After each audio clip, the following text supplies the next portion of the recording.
Well, good to meet you guys. I'm so excited for this. I hope you enjoy it as much as I did, or even just take one or two things out of it. It really is, at least from my perspective and my young adult self, this really helps shape the way that I view the world, especially being in such a fear mongering society that is trying to make you anxious. Having to talk about things that are what really is and like history and the way that things are, at least for me and my anxiety brain, super helps. So I hope you take one things away. Cool. Awesome. So I'll get started. Okay, so this talk is called Why the World is the Way It Is and What to Do About It. So that's what it is. Uh, so so let's just strap in. I will throw a lot of information at you, but it's going to be kind of information in story form. So, like she said, just take some bits that are interesting to you. You know, your, and uh, I'm also what the main thing I'm talking about. I have there's two sections. One, I'm discussing the worldviews that humans use. So by worldviews, I mean the underlying assumptions about the world that we are often unconscious, that we just kind of have by a society kind of agree on, and we just kind of assume that's just the way it is. It's often in literature, it's the things that are the things that go without saying that everyone kind of agrees on. But those things that go without saying tend to change over time. And so I'm tracing that uh, because that forms the basis of how we see everything. That's the filter that we see everything with. Um, Along with that, I will put in pieces of technology because technology has changed the way we interact with the world. And so the way the world is starts with the worldview and then our interaction with technology, and that's how we get most everything. So, and I'll also be talking about mostly Western civilization. Now, why just Western civilization? Because it's the dominant culture on the earth. So if you see a picture of world leaders, most of them will be in suits, which is a Western dress. That influence. So even if they don't think like in a Western way, the culture is there, and those underlying assumptions are present in most everyone. So that's why we're going to be talking about the what we call Western civilization and its assumptions. And the place we start, the place we start uh, with that is in the 1100s with a man named Saint Francis of Assisi. Um, and at that time, uh, that it was Europe and it was very Catholic. And so one of the main underlying worldviews is something called spiritualism. What that is a worldview in which the things that are non-physical or spiritual are real and everything else is false. And so there was a worldview that allowed, say, the Catholic Church or the religion to kind of control everything because everything depended on your relationship to the non-physical. And so what happens when you have that situation is asceticism, where people don't pay attention or don't value the physical. So you have a lot of poverty, and it's considered good, or a lot of control of wealth by a few because everyone else just kind of gives up because it doesn't matter because they have a spiritualism uh, uh, worldview. So what St. Francis of Assisi did is he was a mystic, he was a Catholic mystic that just had experiences where he saw the divine in everything, like the material. It was a radical change. And he lived that way. And he didn't really teach much. He just went out and just manifested his life. He was really, really radical. And because, so we have a world that is like under developing spiritualism, moving towards, because of him, you get the early Renaissance. And during the early Renaissance, you get a move towards something called um, uh, mind body dualism, which is the view that both the spirit, the unseen world, and the material world are equally valuable. Um, and we get the Renaissance in a little bit later because of, well, innovations. We adopted technology and math and agriculture from the Arab world, which was the center of civilization at that point. And this we get this flourishing of the Renaissance and mind body dualism. So you can see if you go to Italy and you see all the stuff they made at that time, they understood like art, like they really valued beauty, and they really had this early perspective. And you can see what came out of that was also what we call science. So they really started to study uh, the material world in a way that wasn't done before. So and out of this came a more complex kind of worldview, which is called humanism. And humanism uh, was this occurred in this time, and it's where they took up the natural world as a place of study. Okay, so we want to study the natural world.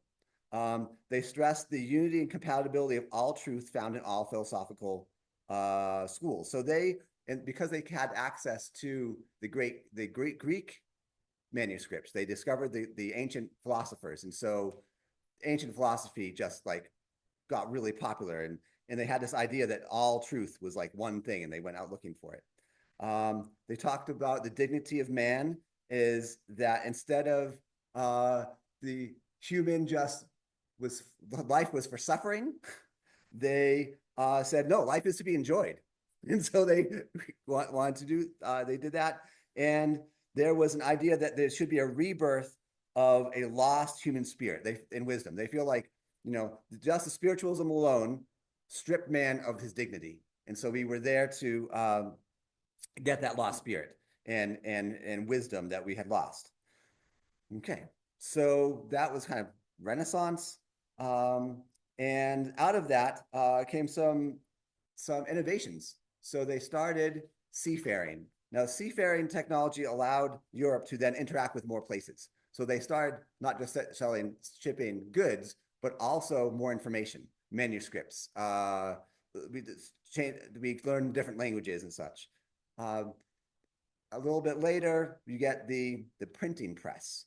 The printing press was a radical innovation. Its first use was to create the Protestant Reformation, to have a spiritual life outside the Catholic Church. And it was like Martin Luther King was the first media war between the Catholic Church and the Protestant Reformation. And so they made this move. So this technology shifted a lot of the way people thought about themselves in relationship to the world, because the world was now bigger and they could get information. And so that whole landscape changed as more people started to read. And the other thing that happened there is because of the Protestant Reformation, there was a lot of European wars of religion, Protestants and Catholics, bloody battles all over the place. But what came out of that was this idea called secularism, that we have a space that in community that I'll say transcendent of religion. And usually that space included like banking, having some peace so we can do business, so we could live and not fight. So that's early secularism. That whole world kind of evolved over time with as the world got bigger, and there was people kind of lived in this world a bit more, and then we get to what's constantly referred to as the Enlightenment, around 1600s. 1600s, Isaac Newton and some others started writing things, and they kind of refined the idea of humanism as the underlying idea. And so they still had something called deism, which is that God or sacredness is in the world. and that not only was in the world, but there was natural rights. So we get science, like there's laws to how the world works, and science, and it was trying to discover those laws. So there was this underlying assumption that uh, everything was sacred, and that there was some natural law, and so humans were trying to understand that natural law and live accordingly. Uh, so and out of that came, specifically out of the Enlightenment, came a strong idea of individualism. So think of like there was the Catholic Church had collectivism, where your standing aside was according to your membership in the group, collectivism. Whereas Protestant Christianity said you yourself were individually responsible for your own decisions. You didn't have to be on there, but so that created the idea of a social contract that a legitimate government could only be governed by the will of the people. That was a Enlightenment idea, and so we get the Magna Carta uh, in England, and so you have a newborn, a new understanding of what it means to be an individual, that you are a sovereign individual, and the state has to ask you, you should exist because you said it could exist. Um, and so out of this, so you get these core ideas have changed, right? They've kind of developed, uh, and the core idea of the Enlightenment was that the way to truth lay in the application of human reason. So it meant that what made humans human was our ability to rationally think about things. We could use our logic to like understand things, and that we should apply critical thought to things. Like that was not so much the before, that was not as much before, but at that point we're like, okay, we have to think critically about the world, and we all have this ability to self-reflect. And so that's the Enlightenment period, and uh, that gave rise to a couple things, um, both good and bad. The idea of sacred sovereignty. I started talking about this earlier. That the government is only legitimate by the consent of the people, and so you get, the United States. The United States gets born out of that, with that idea as an underlying assumption. Um, and so that sounds really good, except the downside of this individualism is that it misses out on the sacred nature of relationship, and the power and sacred nature of interdependence. So we lose. So the idea that you can, this will come back stronger later, but that you are not, that we don't have to consider the relationship to other things starts there. We kind of lose that sense. Um, and uh, yeah, and so along with that, uh, is this actually starts earlier, but really gets strong at this point, is the idea of story of progress. That progress is about human progress is dependent on mastery of the physical world. So so we get this idea that there's a story that as long whoever masters the physical world, it's hard to think of science and might and armaments. Um, uh, that the human that will equal human flourishing, and it's kind of comes kind of true at that point, because like you can we started mastering metal more, and we started to be able to um, uh, make things more, and I'll talk about that in a minute. Um, the problem with some that this particular story of progress being tied to the physical mastery of the world, is that you uh, without a equal balance of the inner beings, we can definitely see that we can master the physical world, but the more we do so, we actually will cause our own self-destruction if we don't also master the inner world. That the human being, um, needs to be developed and we need to gain wisdom to know what to do with all the stuff we've made. So we've at this point, we've totally outstripped. We have so much more stuff than we know how to handle.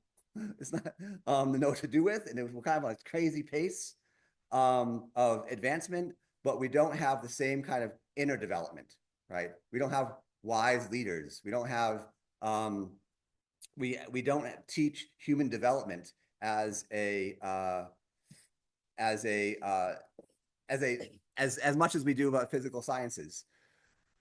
So it becomes a huge problem, and we it becomes a huge problem. But this is the unintended consequence of enlightenment, of individualism. Um, so at this time, also because we mastered the physical world so much, uh, two things happen.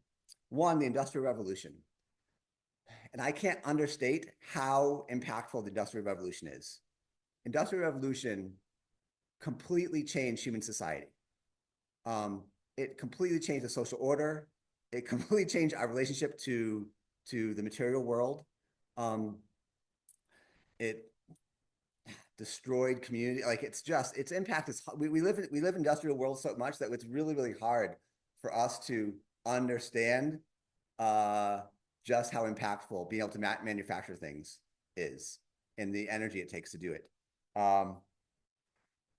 And that we never humans now live in a weird alien world. We weren't really meant to live the way we live now. We live comfortably. We have lots of comforts, but there's a huge downside where we're divided. Our communities are wrecked, and we think that's we kind of think that is a more current problem, but no, Industrial Revolution destroyed the communities and how humans related to each other. But one of the things that happened out of that was population explosion.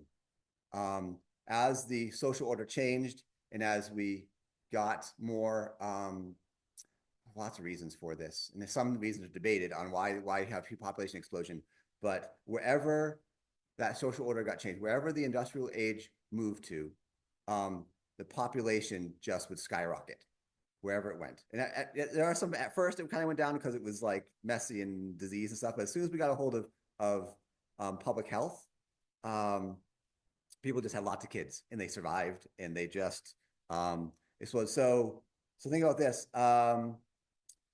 In the year 1800, there was approximately like 1 billion people on the planet. By 1900, there was 1.65 billion. So not quite, like about half more. But by 2000, there were 6 billion people. We have a ginormous multiplying population effect that we just live in and we think is normal. And nothing about this is, I want to say, normal for a species to be able to multiply that fast. So much of what happens after the 1700s, 1800s, as Industrial Revolution happens, a lot of what happens gets pressured by population explosion. So get to that point. So there was some critique. So when this population explosion was happening, as this strong kind of individualism was happening and rationalism was happening, there were some critiques. And one of the critiques was by two guys, well, Karl Marx and Friedrich Engels, who had the Communist Manifesto, and they had some good and bad.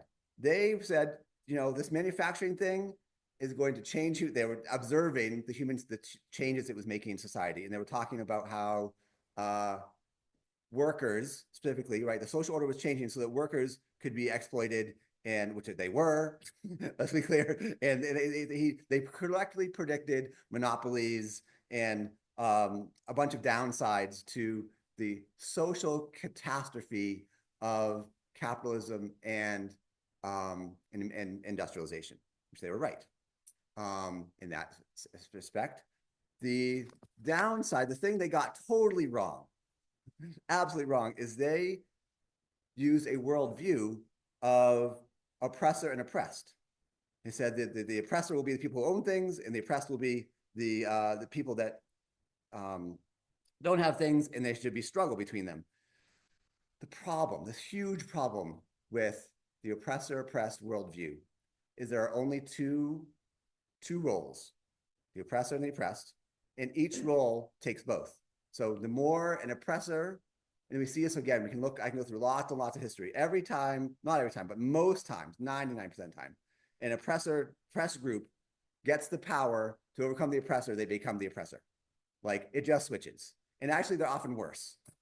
And if you get that situation long enough, both sides of this will always claim the oppressed side, and then justify any action against the other. So you get the eternal battle created by a social understanding, by a worldview of oppressed or oppressed.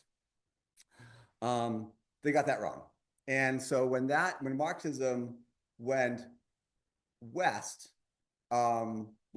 in the United States, we just the shorthand for the oppressor oppressed worldview is just Marxism. However, when Marxism got studied in the East, like Eastern Europe, they realized that was a bad idea and kind of developed the understanding of capitalism and how it should work better. And so you see in Europe, you see different systems of capitalism than necessarily you see here. And it's funny because like recently there was some debates between people in Europe and some Americans, and about Marxism, and they didn't have any idea about the other one. They didn't understand that they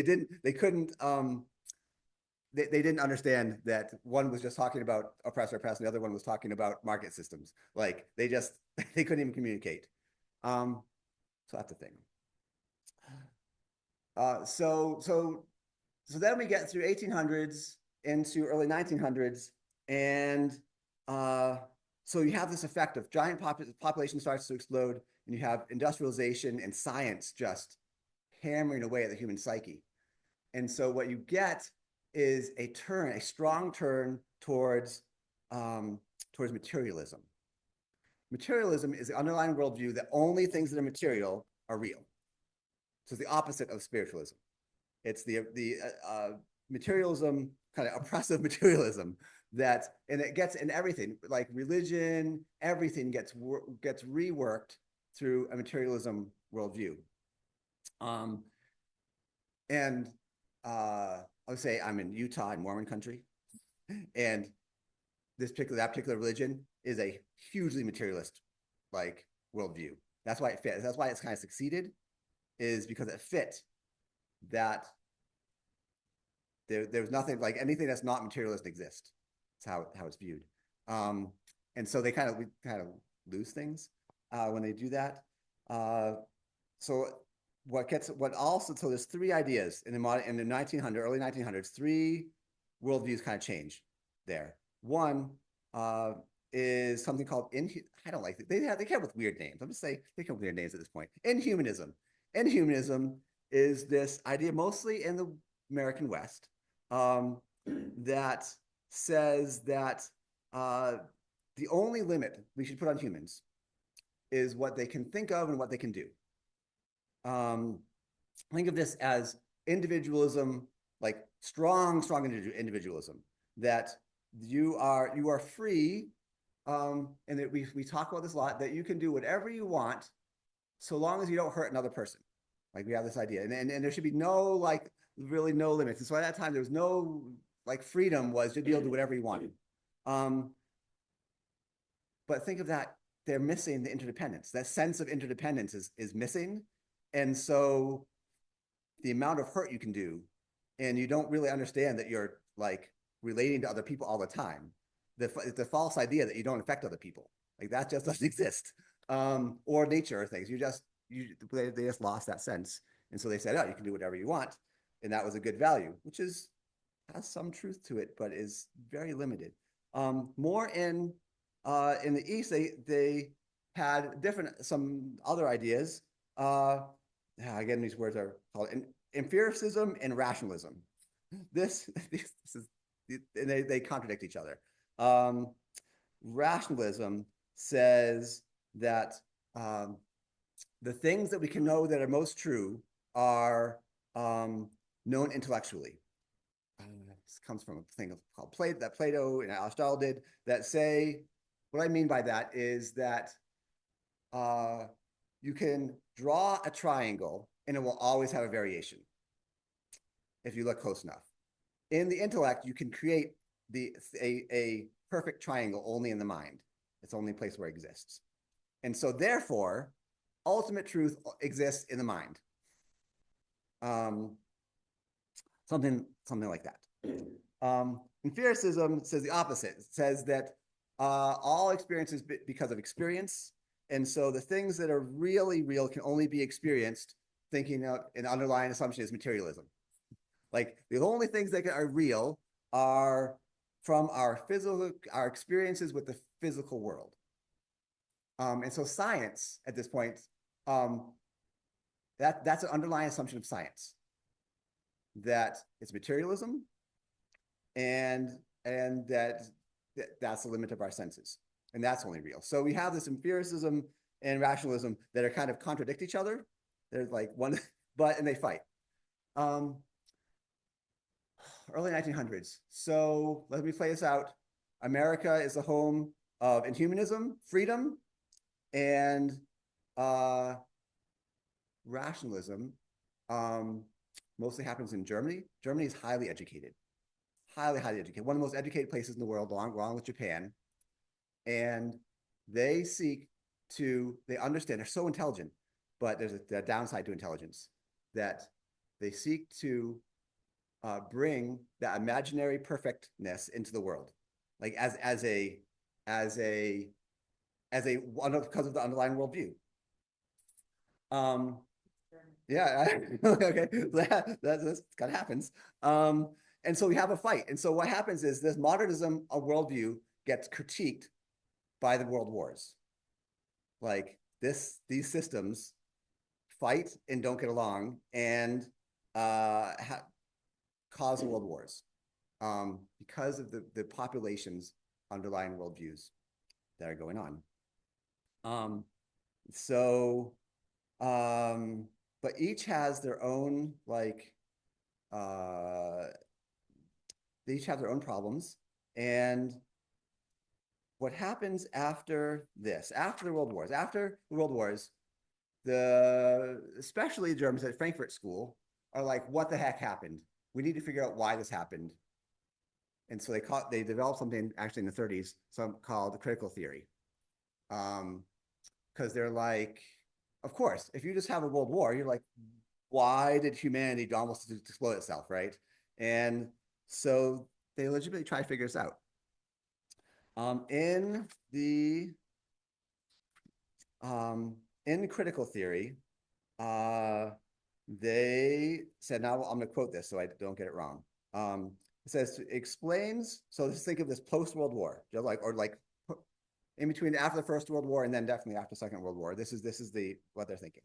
Explain what is wrong with the current social reality, identify the actors to change it, and provide both a clear means of criticism and achievable practical goals for social transformation. In practice, a critical theory has a distinctive aim to unmask the ideology falsely justifying some form of social and economic oppression, to reveal it as ideology, and in so doing, contribute to the ending of that oppression. They almost got there, but they kept Marxism oppressed worldview underlying it. So they're like, we want to figure out what's wrong. Great. And it's going to be social and such, but they kept the oppressed worldview, which goes nowhere, which just only turns to more conflict. So that's happening post World War II. This idea spreads and gets mixed with, in the West with some modernism, and they have a kind of a merger of these ideas in what we call today like a postmodern worldview. And so they were trying to figure this out. So they said, okay, here's the problem. Here's the social problems. One, we're going to use our critical theory as a baseline to say that there's social problems and they need to be fixed, and there's oppressor and oppressed. The first thing we notice is that in the world wars, all the people were Christian. Like they had gone to both sides, were both blessed by various Christian people. And that Christianity came with a worldview, with a narrative, with an idea of how the world works, and we call that a grand narrative. So the grand narrative is kind of explains your history and where it all comes from, and so we're going to blame each side, the grand narratives, to and say we should not be beholden to the grand narratives we were given, to the story we were given. We should be free of that. Second, it was, well, since the grand narratives are all gone, we're going to say people can view things. People can have different ideas, and so their ideas about things are relative to where their assumptions are and such. So we get relativistic truth. So there is no absolute truth. Everyone's just relative to where they are and how they view things. So we're going to say there's only circumstantial truth. There's only relative truth. There's no like absolute truth. And thirdly, because of that, because we're now going to create a value system based on no grand narratives and no absolute truth, then the only value we have left is diversity. That we can and just think of after World Wars, they would want to say, okay, we need to build in diversity as a highest goal, because that will keep us from having conflict. Right? We will, like, if we are all if we value diversity as the highest goal, then the possibility of war, like, because we seek to understand each other, gets abated. And they tried to say, yeah, diversity becomes the highest goal, default goal. Okay. So what happens then? What does that do? Well, the stripping of grand narratives has several problems.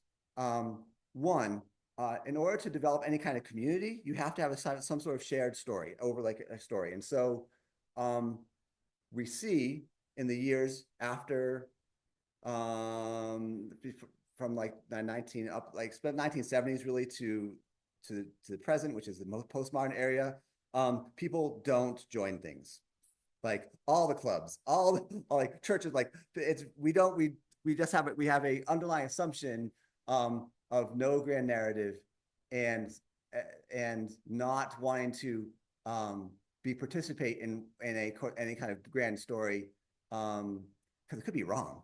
Like it could just blow up in our face. And we don't trust it. So we have critical theory. So that's kind of a problem. And it also causes disconnection from any kind of shared value system that's conscious. Like we all live in a story. Here's what psychology's learned. We all live in a story. You can't help it. That's the way your brain works. Like this, the way you stitch together who you are is a story. And so by having a culture that says we have no story, we simply become unconscious.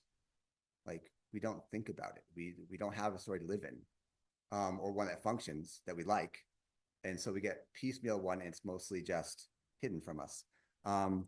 When things become unconscious, we then become manipulatable. We become more able to be manipulated when we haven't thought out our story. And so that becomes a dangerous situation. The rejection of well, also with the rejection of grand narratives, we also get, like, I call racism, but it's called presentism. It's a bias towards the present. So if you look in postmodern writers and philosophers, they cut themselves off and reject anything old. Like it's just continual self-referencing of things in the last like 5 years, or within their particular very short time frame. So they're cut off from all ancient wisdom, and so that's a kind of a I would call that a huge problem because the more you self-reference, the more you kind of get into these rabbit holes of crazier and crazier thought. Have you ever taken like a photograph and like copied it over and over again, right? And it just gets crazier like the more you do that. That's kind of what's happening to the postmodern philosophy at this point. That's just more and more idiotic, for lack of a better word, because of the self-referencing. Um, so so that's the thing that's happening, and but that doesn't it doesn't that thing happens, but there's not really escape from it because it doesn't matter what side of political thing you're on. That distrust, that trying to get away from a grand narrative, um, creates what's it called, extremism. So you have people who reject a grand narrative and those that pull towards it, or create a increasingly one doesn't fit. So the legitimate thing here is the really legitimate thing we have to deal with is that we have Joe, can you run upstairs and get my charger? It's next to my bed. So we have a world. We have a world where we're all interconnected, and we have lots of stories from all different pops of the world. And so the legitimate complaint challenge we have is how do we piece together the history of the world from all these different sources? Like that's a legitimate problem. It can't be just Christian. It can't be just Taoist or Hindu or one particular part of the world. We need a story to live in that is inclusive of everyone, which is kind of why we started Spiritual Friends, because there was no narrative that included everyone. And that, yeah. And so that's a real pain and a real problem and a real thing we have to wrestle with. The second thing, that truth, there's no shared truth. So this kind of gets a little bit silly, because I should have done this earlier. Because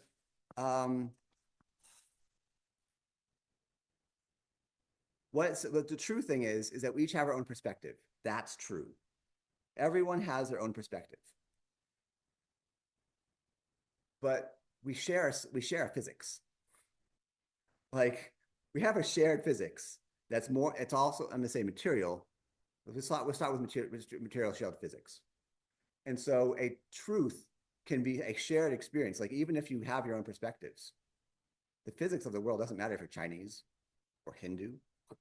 Like we share a world. So we have to figure out a way to develop. Science has done this. Science, the material science has. You can go anywhere in the world, and they will have the same mathematics. They'll have a shared idea. So we can say that everyone has their own perspective, but by multiple perspectives, we can get a better idea about how the world works. That's what we can say.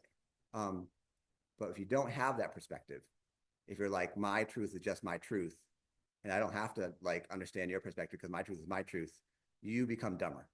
You become unconscious. You have to be able to share other people's perspectives in order to grow. We'll come back to that. And lastly, the social value of diversity it's a true thing. So this is a secret. Here's a secret thing. The United States and places that have significant immigration have grown better. Like the reason being that people from a different perspective go to a place and get a new perspective, and they now have learned both perspectives, and that helps them be wiser. It just does. Um, and so, so in that way, diversity is a good thing, like having multiple perspectives. However, um, that's not what's going on in postmodernism. It is partially, but remember, it has a baseline of oppressor and oppressed. And so in that world system, everyone becomes oppressed. You get your social value from an oppressed status. And so you will generate more oppressed statuses because that's the way the underlying worldview works. And then if you're not an oppressed status, you have to wrestle with that. It's just, and so that has, the good thing about that is we need to value people in a different way. We have to value people based on we need to value the diversity, but we have to move past the oppressor-oppressed worldview. Like that's just going nowhere.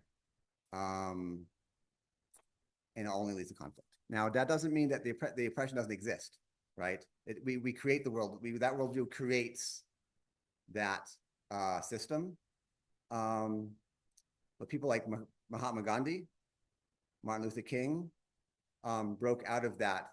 What made them so good is they told their people, don't believe that status. Like the way to overcome the oppressed status is don't be oppressed.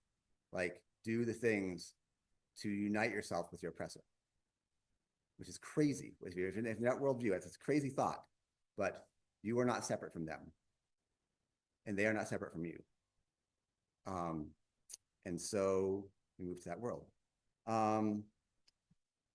So now we're at the point where, appropriately and good, postmodernism is deconstructing. 3D is dividing everything up, deconstructing. We're questioning everything. It's actually a necessary step.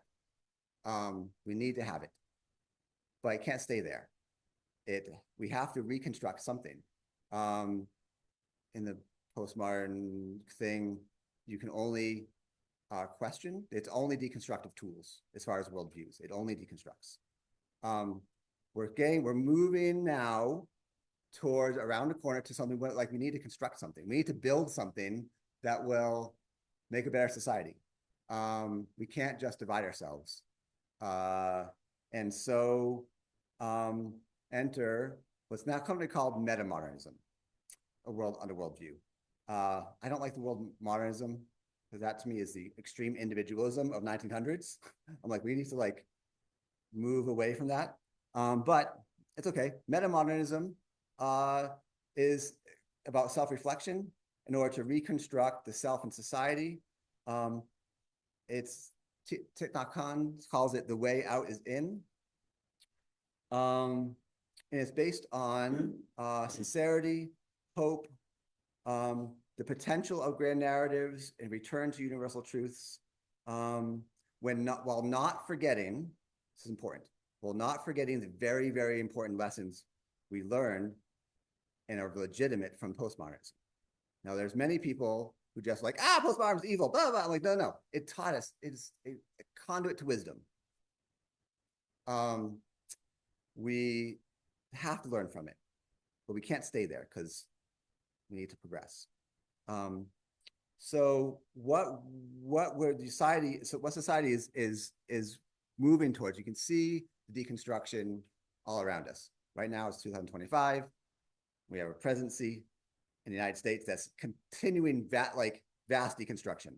You can see it. They're deconstructing everything.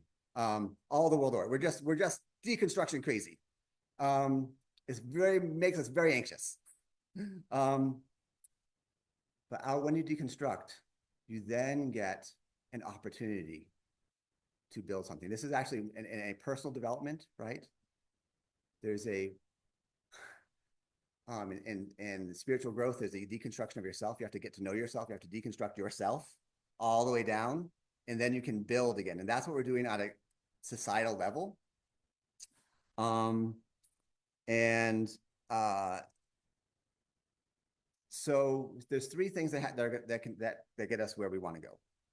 And I don't know which one of these is going to come first. But all three of them are to get to the place we want to be, we have to do.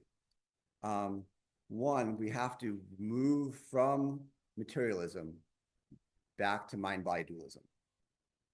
We have to, and we have lots of people fight, like the material sciences say they're like, if you talk to scientists, there's a religion. I'll tell you why it's religion. Dogmatic. They are as firm in their faith that only material things exist.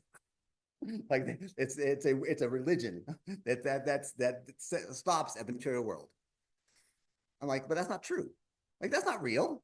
Like that's only half the world. Like there's so we need to return to mind-body dualism. Things like love, consciousness, information, things that we live in an information age, and those are all non-physical things. We reduce love to part, how the body works. I'm like, no, love and information and relationships all have laws. They all have there's a physics to it, and so we can take the gains we've made in the material world from science and material science, and learn to understand what the religions have been trying to say for a long time, that there's laws to the non-physical world. They're not arbitrary. They exist. And part of that is regaining our sense of interdependence. Like we really,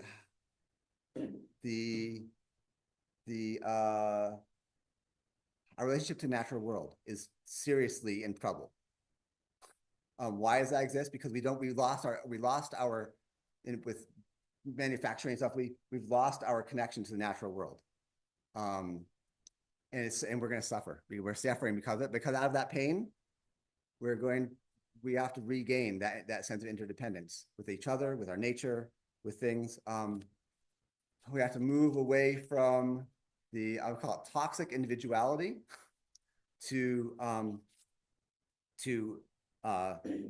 greater interdependence. And there are stories, you can read stories. One of my favorite books is called Embracing Sweetgrass. If you haven't read it, I would say read it because that is a great example of reclaiming the reality of interdependence. That's number one.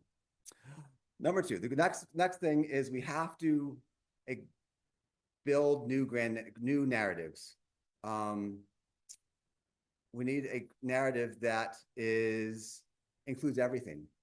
Richard Rohr, a Catholic priest, he wrote on this. He calls it "Everything Fits." We have to have a narrative where nothing is excluded, and we need to rediscover the ancient wisdom, and include it, like all the ancient wisdom. I don't like all the ancient wisdom all together. We do this at Spiritual Friends. We are redeveloping this in an oral tradition called the First Woman's Story, where we retell the history of the world in a complete new way. That includes everything. And so we're doing that. There are people out there in the meta-modern world who are working on new narratives, and it's a creative place. We get to build our own mythology, wisdom. We get to play. We get to monkey around. Okay, monkeys. We get to monkey around with the world we live in and the story we live in, and it's great. And we can, I think it's going to be collective. So we need a story to live in that's honest, and that we can not just believe, but it fits the world we live in. That's the second thing that has to happen. The third thing is we have to get right-sided values. This one's extremely necessary, but that is we have a set of values. Values can be unconscious, but be technical because we exist in time, we have to make a decision about what we're every second of every day. We're making a decision about what we're interacting with, what we're doing. That requires a value system to decide I'm going to do this and not that. That makes sense. Like you had, like I'm going to have this thought and not that.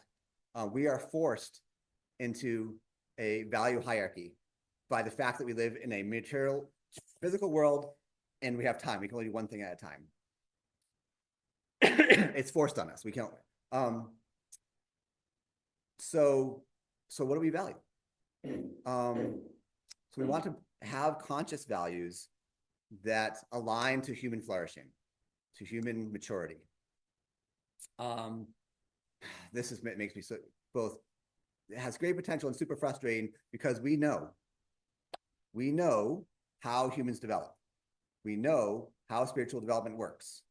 We know it's most of its mechanisms.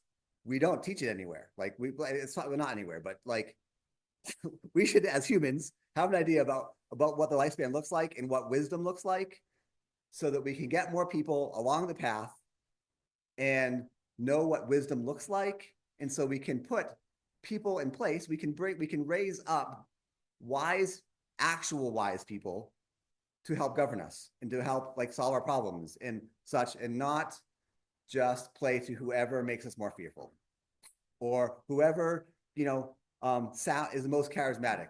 I mean, that's a great story, but if that person is super immature, if that person has like an elementary grade brain and we put them in charge, we're to blame.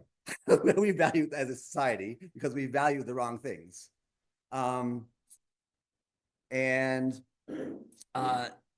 we can do this. And that's where diversity, this is where diversity comes back in. Let's talk about the word holiness for a second. This has got to batter up. The original meaning for the word holiness was whole, someone who can incorporate everything, where there's nothing excluded. A person that was holy saw the divinity of everything. Holiness, like real holiness, not I'm not going to be like holiness. Then eventually became to mean I'm going to be as closed-minded as possible on this one particular thing. Like that's eventually what it meant. But now it's more like we need to get back to the original meaning of wise, actual holy people who who value diversity in the correct way, and where everything fits. Okay, so what do we do? So this part, we're going to transition here. So that's the story. So that's a story of we're coming from all this underlying assumption.